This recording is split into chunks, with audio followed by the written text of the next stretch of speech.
Hey, hi, this is Gautam. So before we begin with this 30 minutes or so video on how to analyze a general or non-life insurance business using Warren Buffett's method, one thing very important upfront, please watch the complete video and watch it only when you're in learning mode. If right now you want an instant gratification or entertainment, then I'd very humbly request you to pause this video and come back later when you are in a learning mode. Okay? I've put in a lot of effort in trying to explain using examples as to how you can evaluate a general insurance business using the methodology by Warren Buffett. Okay? So please, I'm requesting you to do justice to both you and me and watch the complete video only when you are in that learning mode. And of course, write to me if you have any questions, no matter how big or small. All right. So let's start. Thank you. Hey, hi, this is Gautam. Warren Buffett, in one of his shareholder letters, he has famously said that a non-life insurance or a general life insurance business has value if its cost of float over time is less than the cost the company would otherwise incur to obtain funds. Okay, but the business is a lemon. The business is a lemon if its cost of float is higher than the market rates for money. You know, these lines, they actually explain the business model of a general life or a non-life insurer. If you understand this, okay, then you will understand how to evaluate a general insurance business. All right. So in this video, what we're going to do is we're going to understand how to evaluate a general life insurance business, and we'll also look at all the terms like float, claims ratio, expense ratio that go along with understanding of the business model, right? Okay. And while I don't use strong words at all, but this time I'm tempted to. So I promise you that by the end of this video, you would certainly get a good handle on how to analyze insurance or non-life general insurance businesses. All right. Okay. So this would be, and after this video, I'll make another short, a relatively short video in which I will deep dive in health insurance, which is one of the general insurance business segments. All right. Okay. And we look at some of the companies which are into health insurance per se. That would be video two. All right. Okay. So let's start with. All right. So I flipped over to Warren Buffett's shareholder letter from 2002. Okay. So if you look at this first para, the last two lines of this first para, he says how to evaluate a general insurance company. Okay. It's also called a property casualty or a non-life insurance. Okay. All right. So the key determinants are just make a note down. Yeah, I'll explain everything. Okay. First, make a note down. The first is the key determinant of an insurance business is the amount of float that the business generates. We'll understand what float is. Note down. Then the cost of float. Okay? And three, the most critical of all, he says, the long-term outlook of both these factors. Okay? So we'll understand all of these. Okay? All right, in this video. Right. Now let's understand what float is. So if you read through this para, which I've highlighted, the text that I've highlighted in pink, he says, float is money we hold, but we don't own. Okay? Float arises because premiums are received before losses are paid, losses meaning claim. Float arises because premiums are received before losses are paid, an interval that sometimes extend over many years. During that time, the insurer invests the money. So what essentially how he's describing the business model of insurers is, see, in an insurance business, premiums are received upfront. Pehle hi, premiums are received upfront, and claim payments, they come at a later point in time. Okay, all right. So this leaves the insurer holding money. Okay, so this leaves the insurer. So the insurer is able to build, a lot of accumulate a lot of money over this period because the claim payments, they are going to come later. Okay, so during this period, the insurer is able to build a lot of surplus, money surplus. Okay, all right, and obviously they'll invest that money and generate interest income. Okay, all right. So this is how he's describing the business model of an insurer. All right. So before we go further into this paragraph, okay, and understand what is written यहाँ पे, all right, let's understand float using examples. Okay, then we'll be able to appreciate this concept of float better. Okay, so let's use some examples to understand what really float is. Okay, all right, all right. So I wanted to make you familiar with a few insurance terms before we proceed with the subsequent content of this video. Yeah. So see, let's take the example of ICICI Lombard. So let's say this company collects premium from its customers. Those premiums are called gross written premiums. Okay, so this is what is collected in the form of premiums from its customers, and then ICICI Lombard is also regulated by is also mandated by the regulator to uh, pay a certain premium, okay, as reinsurance. So what it will do is it will pay a premium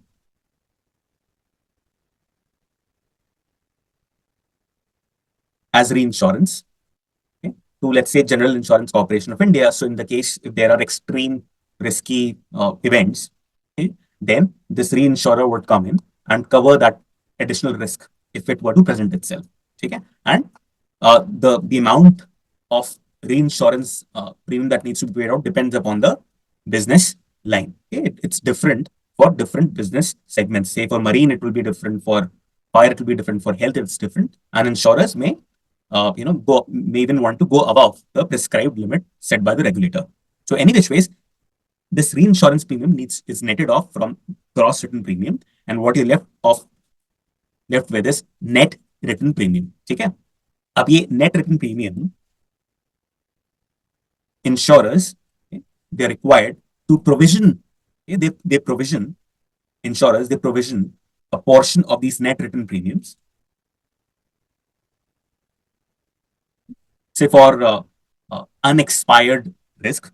Okay, it's called reserve for unexpired risk. Okay, and for, let's say, future claim payments. Okay, so if so insurers, they can always draw on this reserve, okay, for any claim payments in the future. Okay, all right. So what you're left with is net earned premium. Earned, itna bacha, na kamaya aapne, net earned premium. Okay. Now, from this net earned premium, they obviously need to meet their expenses. A lot of these expenses are upfront in the form of commission payments to agents in underwriting policy or what have you. Many of these expenses are upfront. पहले ही अकर कर देते जाते हैं. And then also you need to pay claim payments which occur in that year. So that present year itself, and this provision is set aside for any future payments. Okay, so this is current year. So any which ways, what you're left with in that particular year is, when you net out expenses and claim payments from the net earned premiums that you're left with, what you left with is underwriting profit. Okay, now it may be a profit, or you may just break even. There may be no profit, or it may be negative. Any of these three things can occur. Okay? Many of the insurers in India, general insurance companies in India, they are making an underwriting loss. Okay? All right. So, see, obviously, if they are making up underwriting profit, then it's great. But even if they are just breaking even, or they're making a small underwriting loss, that's fine. Okay? They are still making money. I'll tell you why. Because see, this provision, okay, this provision eventually is added to something which is called float or investment assets. Okay? On this float investment assets, okay, they earn an interest income. Okay? All right. So business model yahi hai. So whatever surplus they are left with, they keep on adding to float. That's why Warren Buffett says this is the money, that we have but we don't own. Okay. All right. And then of course any underwriting profit, it would of course be eventually added to this as well. Okay. And of course you'll keep on earning interest income. Then again, you'll your float would increase next year again. All right. And whatever provision you set aside, whatever risk reserve you have here, again would eventually be added to float. And then again, any underwriting profit, if in case you have that, also eventually would find its way and be added to float. And again, uske upar aap interest income kamaoge. So this is broadly how this works. The business model works.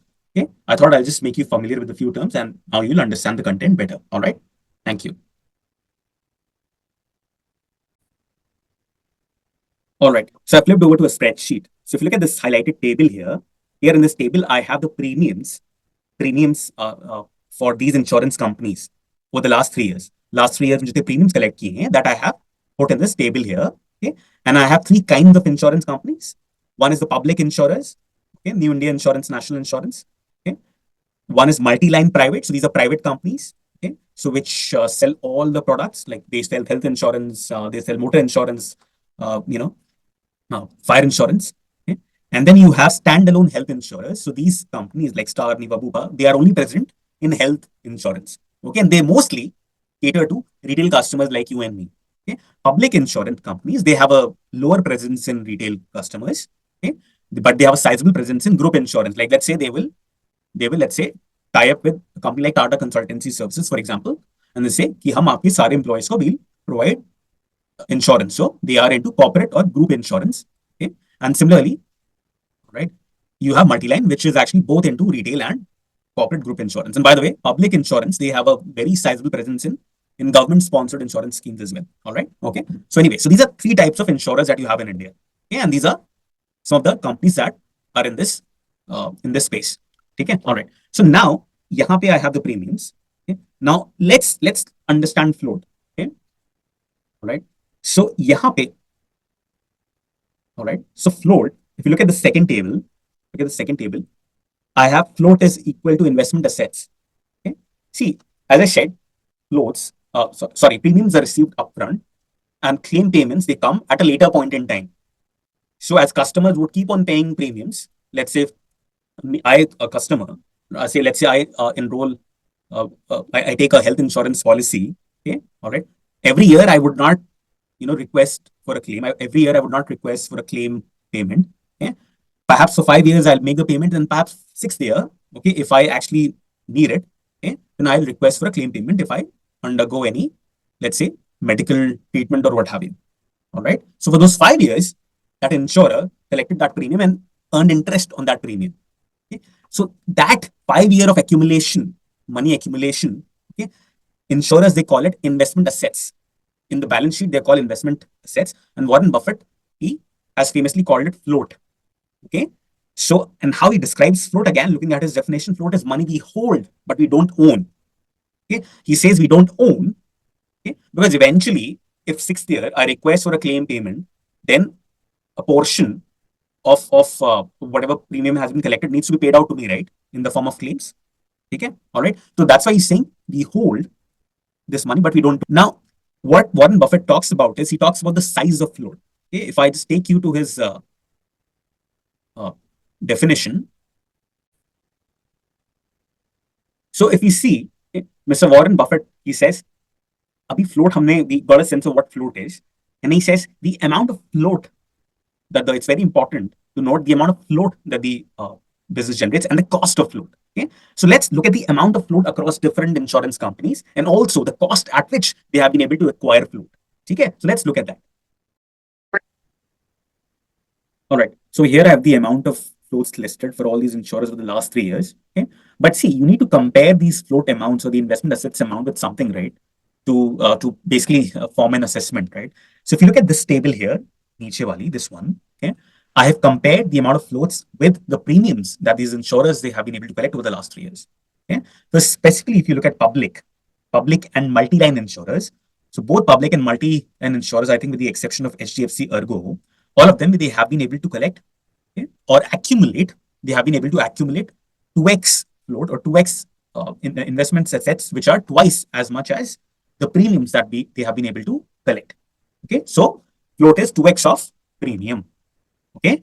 And for standalone health insurers, which just have one product, okay, their investment asset, is 1x of premium. Okay. All right. So what does this data point tell us?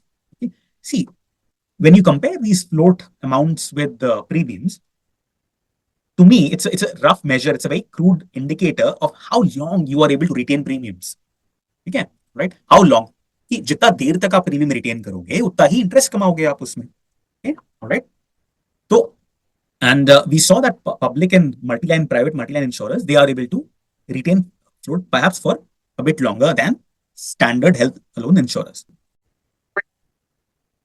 All right. See, now before we get to understanding cost of float, okay, let's just conclude quantity of float. Okay. So see, float may you earn an investment yield, right? Okay. So here I have the investment yields or the interest income percentages listed for all these insurers. Okay. So on the investment assets or on the float, you make an interest, you earn an interest income. Okay. So you see all of these are pretty much 7-8%, all of them except these public insurers. They are actually earning quite a high interest. I think they have to see, but I think they are perhaps investing in equities. That's why they are able to earn such a higher interest. But I have to see. But for all the others, they're earning 7-8% FD kind of return. Okay, on the assets on the float. Okay, all right. Now, all right. See, I just flipped over to now. I just flipped over to the Buffett's. See, we covered the amount of float. Now let's talk about the cost of float. Okay, so now let's read through. Okay, this section here. Okay, where he talks about the cost of float. Okay, and then we'll try to understand it using examples. Okay, then we'll appreciate what he's writing here, and we'll be able to get a comprehensive understanding of the business model and how to evaluate an insurance business. Okay, so what he's saying here is the premiums that an insurer takes in usually do not cover the losses. Losses meaning claims. The premiums that an insurer takes in do not cover the claims and expenses it eventually must pay. Okay, that leaves it running an underwriting loss, which is the cost of float. Okay, and insurance business has value if the cost of float over time is less than the cost the company would otherwise incur to obtain funds. But the business is a lemon if its cost of float is higher than the market rates of money.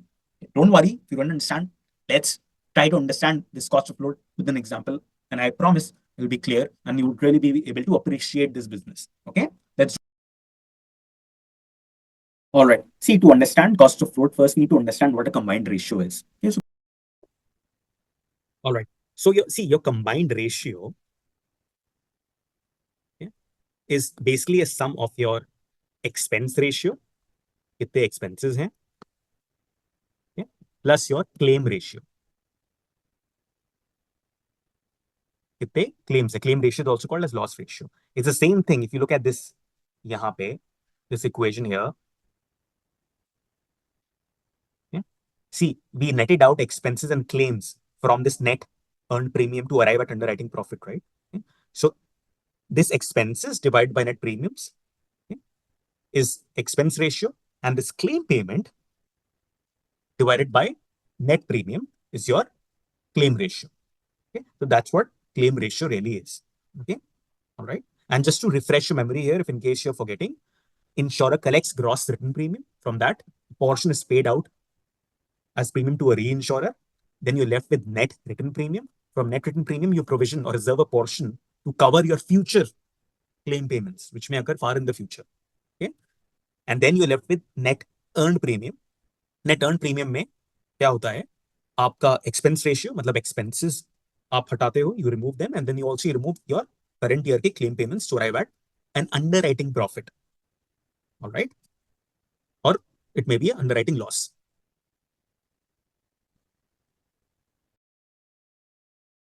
So let's say, let me just change the color real quick. All right, so let's say the net earned premium, okay, is 100, okay, and the expenses, let's say, is 30 rupees, and the claim payments are 65. Okay? So the underwriting profit or loss, the profit that you left in this case is 5 rupees. All right. Okay? So depending upon the expenses or claim payments, you may make an underwriting profit or loss. All right. So here I have the expense ratio and the combined ratio of all these insurers listed in these two tables here. So let's start with just quickly run through them. So you look at public. So if you look at New India Assurance, it has a pretty controlled expense ratio, okay, well below 30%. Okay, that's the benchmark is typically used. So it's very well below 30% because they are largely into corporate group and corporate, that is group and government insurance. Okay, so they have a pretty controlled expense ratio, pretty low, but then they have a pretty high combined ratio because they have very high claims. Yeah? Right. And if you look at multi-line, if you look at these two, Bajaj Allianz and ICICI Lombard, they have a pretty controlled, I would say, expense ratio. Okay? But then they last 2 years, they did not make any underwriting profit as such. Okay, it's they did not make huge underwriting losses, okay, because it's just slightly above 100. Okay? But again, they did not make profits. Okay? underwriting profits. Okay? And then, yeah, Tata AIG, if you see Tata AIG, it has a pretty high expense ratio, and the claim ratio is quite high as well. So, and the combined ratio overall is pretty high as well. And if you look at Sahi companies, with the exception of Star Health has a pretty good expense ratio, around 30% or so. Okay, and with this expense ratio, it has been able to contain its combined ratio because it has been able to contain its claims as well. Okay? So it has a pretty low combined ratio. So it turned an underwriting profit. Okay? Right. So but all the other standalone health insurers, okay, they have a pretty high expense ratio. That is because of the fact that they have to have so many agents. Okay, they all these standalone health insurers, they have a pretty high retail exposure. They are largely into retail insurance. Okay? So they have to have a lot of agents who they have to pay them commissions and so on and so forth. So that's why their expense ratio is pretty high.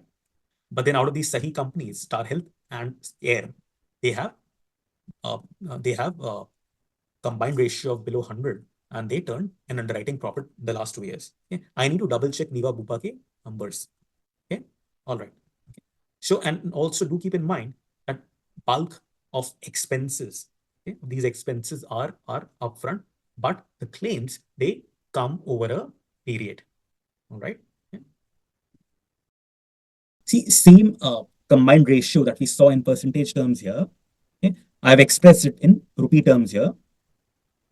It's the same basically. So if you see Star Health and Care Health, they actually turned an underwriting profit. Okay, all right. Now let's use this to understand cost of float. Okay, all right. So let me just go here. Yes. All right. Now I think we can understand cost of float. Okay, all right. So first, just pause this video and just read through this para again very quickly. Okay, see, this is a snippet from the Buffett the cost of float description from Buffett shareholder letter that we previously walked through. Okay? See, cost of float is nothing but the underwriting loss that you're making, that you've made, okay, on the float that you have been able to accumulate so far. I'll repeat, cost of float, I have the formula here. Okay? It's the underwriting loss, okay, divided by float. जितना आपने float accumulate किया है अभी तक, जितने investment assets हैं, उस पे आपने कितना अंडरराइटिंग लॉस इनकर किया है. Float you would have been able to accumulate over a period of time. Okay, right? Let's say you started your business 10 years back. The float you have been able to accumulate over a period of time. Cost of float in a given year, okay, would be us saal, in that year, how much, what's your underwriting loss divided by all the float accumulation. Okay, all right. So that's your cost of float. Okay, all right. So we saw ICICI Lombard. Okay, ICICI Lombard, it's -2% cost of float. Okay, iska matlab ICICI Lombard we saw registered an underwriting loss of around 955 CR. Okay, right? So what I've done is I've just divided that 955 CR by the divided with 955 CR by the investment assets that ICICI Lombard has accumulated over time. You can accumulate wo investment assets you can get from the balance sheet. Okay, all right. And if you look at Star Health, okay, because it turned an underwriting profit, तो उसका कुछ loss नहीं हुआ. In fact, it was paid to acquire float. मतलब उसने it was paid to acquire float. Okay, banks में क्या होता है? Banks, they actually pay you when you deposit your money in a bank. Banks will pay you certain interest. Okay, because you're parking your deposits in the bank. Okay, यहाँ पे, in the case of an insurer, okay, if the insurer is able to turn an underwriting profit, okay, that means insurer actually is getting paid to get that money, get that deposits or get that float. Okay, all right. So banks के लिए cost of money or cost of float, cost of deposits, it's higher. It's 3-4%. Okay, for these guys, for insurers, if they actually run their business well, okay, then they actually can have a positive or a negative cost of float, like the case of Star Health and like the case of Care Health. I'm just trying to compare with a bank just so that you are able to appreciate this cost of float terminology. It's very similar to what you have in bank, the cost of deposits, or the cost of deposit in bank. वैसा है. All right. Okay. Now, if you read through this, and yeah, I have what I have here is multi-line insurers like Bajaj, Allianz, and ICICI Lombard. They are able to acquire float at less than 1 or 2%.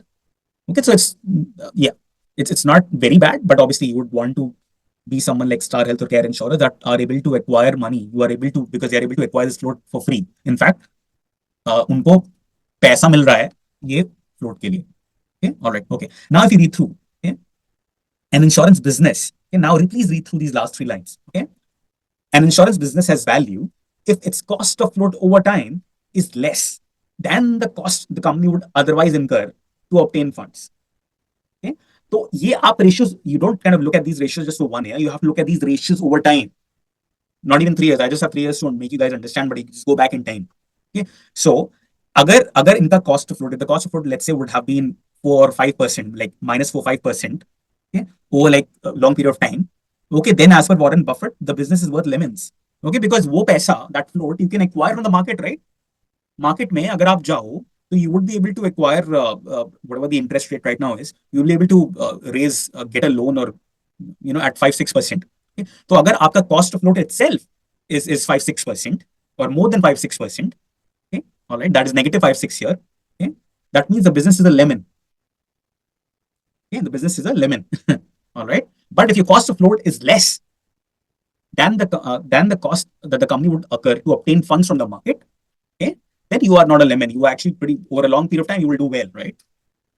Yeah, because you are able to acquire that float or those investment assets at below market rates for money. Okay, that is essentially what we're trying to get at.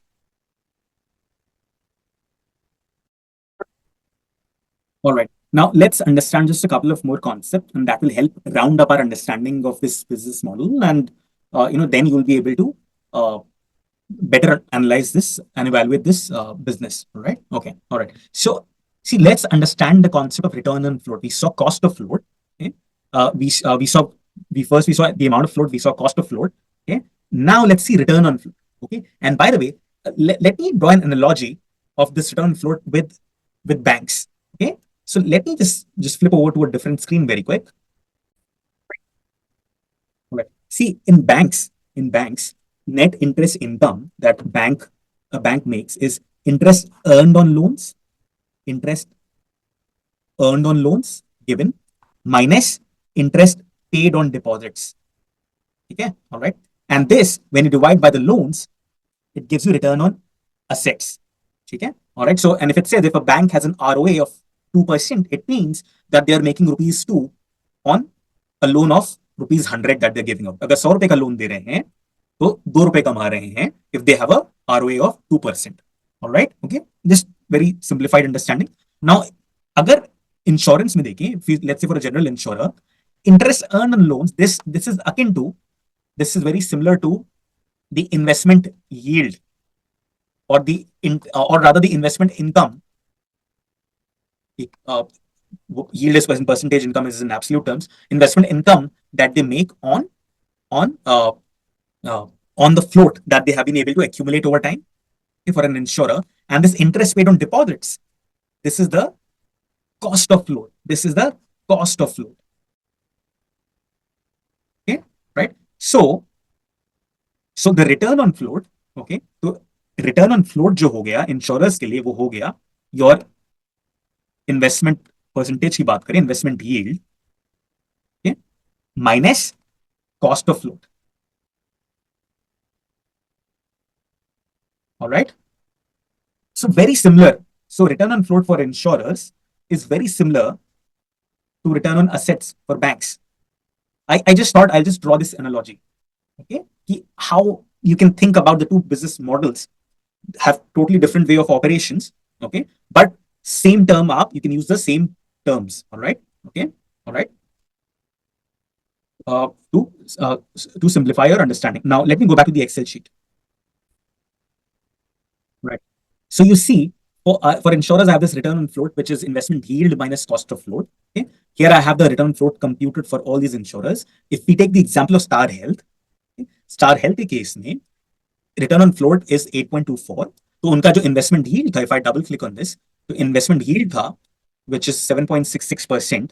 In that yield, जितना investment yield है जो Star Health का, in that I am removing the cost of float, and they have a negative cost of float, meaning they actually were paid to acquire float. So you basically have to add 0.6 back. Okay, so 7.66 plus 0.6. So their return on float is 8.24%. In fact, Star Health and Care Health have the, based on last 2 years ka data, Star Health and Care Health have the best in class return on float, owing to negative cost of float because they made underwriting profits. Okay, All right.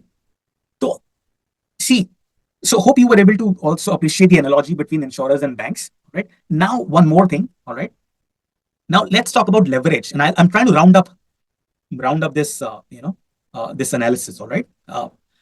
Leverage जो होता है, leverage for any company is, or for insurers, how much assets, investment assets you have been able to accumulate per dollar or per rupee of equity. The investment assets divided by book equity. Both these figures are there in the balance sheet. So I've computed these numbers for ICICI Lombard and Star Health. So ICICI has a higher leverage, and you can compute it for all the other insurers as well. Yeah. So ICICI Lombard has a higher leverage, uh, has been able to drive a higher leverage. Why do you think that is? Higher leverage than Star Health. Why do you think that is? For a simple reason. Okay? Because it tells you that Star Health or ICICI Lombard has been able to, gives you a sense that has been able to retain float, retain float for a longer period of time than Star Health. Okay. And that's why, if you remember, when we were talking about the size of the float, no, when we're comparing the size of float, amount of float, with when we're comparing the amount of float with the premiums, we saw ICICI Lombard has 2x float, twice the amount of float than the premium that they have. Okay. All right. And Star Health has 1x the float than the premium that they have. All right. So it gives you some sense, and I know that's a crude indicator, but that gives you some sense as to why ICICI Lombard has been able to retain float for long. I'm just trying to give you the reasons as to why it has been able to drive a higher level. Another thing is, I know I'm stressing on leverage a lot, but it's very important. Okay. See, if you have low expenses upfront, okay, all right, then also, and if you have low expenses upfront over a period of time, then over a period of time you would be able to drive a higher leverage. Okay, क्योंकि आपके upfront expenses कम है. Okay, तो आप you are able to save a major portion of the premiums and deploy it in your investment assets. That is your float, and earn an interest income on it, right? So over a period of time, you tend to accumulate a larger float. That is also another reason why you are able to drive a high leverage. Okay, so I have to check whether ICICI Lombard had a. I think they did have a very small, reasonable expenses in the past years. All right. Okay, that could be another reason why they have a higher leverage. All right. Okay. Now high leverage meaning numerator ज़्यादा है vis-a-vis denominator. Investment assets, you have more investment assets vis-a-vis the equity. All right. Okay. Now let me round up this analysis. ROE. Okay. ROE is a function of your return on float and leverage. अब समझा why I was stressing on leverage so much? See, return on float is a function of all that we have seen. Okay. We computed cost of float, investment yield, return of float is investment yield minus cost of float. हमने return on float compute कर लिया. Now ROE is return on float times leverage. Okay. Before we talk about these values, let me show you as to why I'm saying ROE is return on float times leverage. Okay. All right. So if you look at this this slide, okay, ROE is net profit by equity. Now, if I just rearrange the terms, okay, ROE, this ROE, the formula reduces to, or expands to rather, return on assets times leverage. If I just rearrange the terms, return on assets times leverage. Okay. For an insurer, assets, yani investment assets, are float, which we discussed at length, and leverage is investment leverage. So for an insurer, ROE is return on float times leverage, because float is investment assets for insurer. Okay. All right. All right. So that's why I spend so much of time on return on float and leverage, because I wanted to show you as to how you get to ROE and what are the steps that you need to think of and do. Okay. Because that's important. All right. तो आप ROE अगर देखो, और insurers with high ROE, okay, over extended periods of time, they generate a lot of shareholder value. Okay. So if you want to analyze an insurer, okay, or considering investment, or analyze an insurer, you have to see key what's their ROE over a period of time, okay, and how they are generating that ROE. Okay. All right. See, and if you look at the ROE values here for ICICI Lombard and Star Health, okay, you would see for both these 2 years, FY24 and FY23 and FY24, ICICI Lombard, okay, despite having a lower return on float than यहाँ पे अगर मैं, if I just do this, despite having a lower return on float than Star Health, okay, ICICI still actually delivered higher ROE. The reason being, they had more leverage. They have been able to drive a higher leverage. ICICI Lombard has been able to drive a higher leverage, yeah, because they have been able to retain floats for longer. Okay, तो पूरा business model ही यही है. All right. Okay. So if an insurer, the risk of repeating myself, is able to deliver this high ROE over extended period of time, then they'll actually give you a lot of shareholder value. All right. Okay. All right. See, now since you established that ROE is so very important, okay. All right. So I wanted to show you the ROE of all the other insurers as well. Okay. So to summarize, what I've done is I've deduced as to what is the reason that is driving the ROE of all these insurers. Okay. All right. As an example, for public insurers, national insurance, it has negative ROEs. The reason being it has very high cost of float and subsequently a low return on float, which is leading to these negative ROEs. Similarly, if you talk about multi-line insurers, talking about Bajaj Allianz, so it has these decent ROEs. Okay? So a low cost of float and subsequently a good return on float is actually helping this company drive decent ROEs. ICICI Lombard, which we've discussed at length. Okay? This company, owing to good float retention and higher leverage, resulting into higher leverage, and also a low cost of float is helping this company drive 20 plus ROEs. Okay? And then talking about standalone health insurers, which is just in one business, the Star Health, which again we've discussed quite a bit, okay, it is delivering these good ROEs, 15 plus ROEs. The reason being, it has negative cost of float.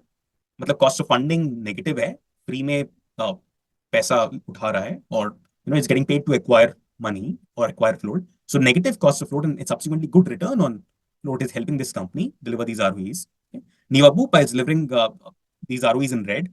Okay? And the reason being it has high cost of float and a very low return on float, if you see here, this table above. Okay? Which is the reason behind these ROEs. Care Health, just like Star Health, has a negative cost of float and a very good return on float subsequently. So it's helping it deliver 15 plus ROEs. Okay? See, so you should be able to, in summary, you should be able to taste what is driving ROEs. Okay? All right. Now, let's conclude. All right. See, we've covered how to evaluate an insurance company as per Warren Buffett. Okay? Right. So we covered the key determinants. We look at the amount of float in detail. We look at the cost of float and the cost of float and how it impacts ROE, how the leverage impacts ROE. We looked at all of that in detail. And then the third thing, what he goes on to say, the most critical of all, is the long-term outlook of all these factors. Okay? See, to make a judgment on the long-term outlook of ROEs and all the factors that drive it, okay? See, you need to assess how the insurer will grow in the future, which depends upon not only the market size, okay, but also what the insurer is doing to capture the market. Okay? And the amount of float will be accumulated in the future is a function of the growth. All right. So ये तो एक चीज हो गई. And second is the cost of float, which in turn depends upon the combined ratio that it will have in the future. So ये सब आपको assess कर लेना पाना चाहिए future में. All right. See, so I know we've covered these things इस video में. So in the next video, we will deep dive into the health insurance sector, and in that video, we will look into the business characteristics of these three types of insurers, the public, private multi-line, and the standalone health insurers. So it should help you further with the long-term outlook of float, cost of float, and ROEs. All right. Okay. So, all right. So hope this video was helpful, guys. All right. Okay. I find this Warren Buffett's method of evaluation of these insurance companies very useful. Okay. It's right. Please do watch the next video on the health insurance segment. Okay. All right. It's going to help you further. All right. Thank you. So if you've come this far, I'm hoping you found this content helpful. If you did, please follow me on LinkedIn and subscribe to my YouTube channel if you want to learn financial statement analysis, modeling and valuation, and also how to analyze different sectors. Okay. And please share this video with people you think who may benefit. All right. Thank you.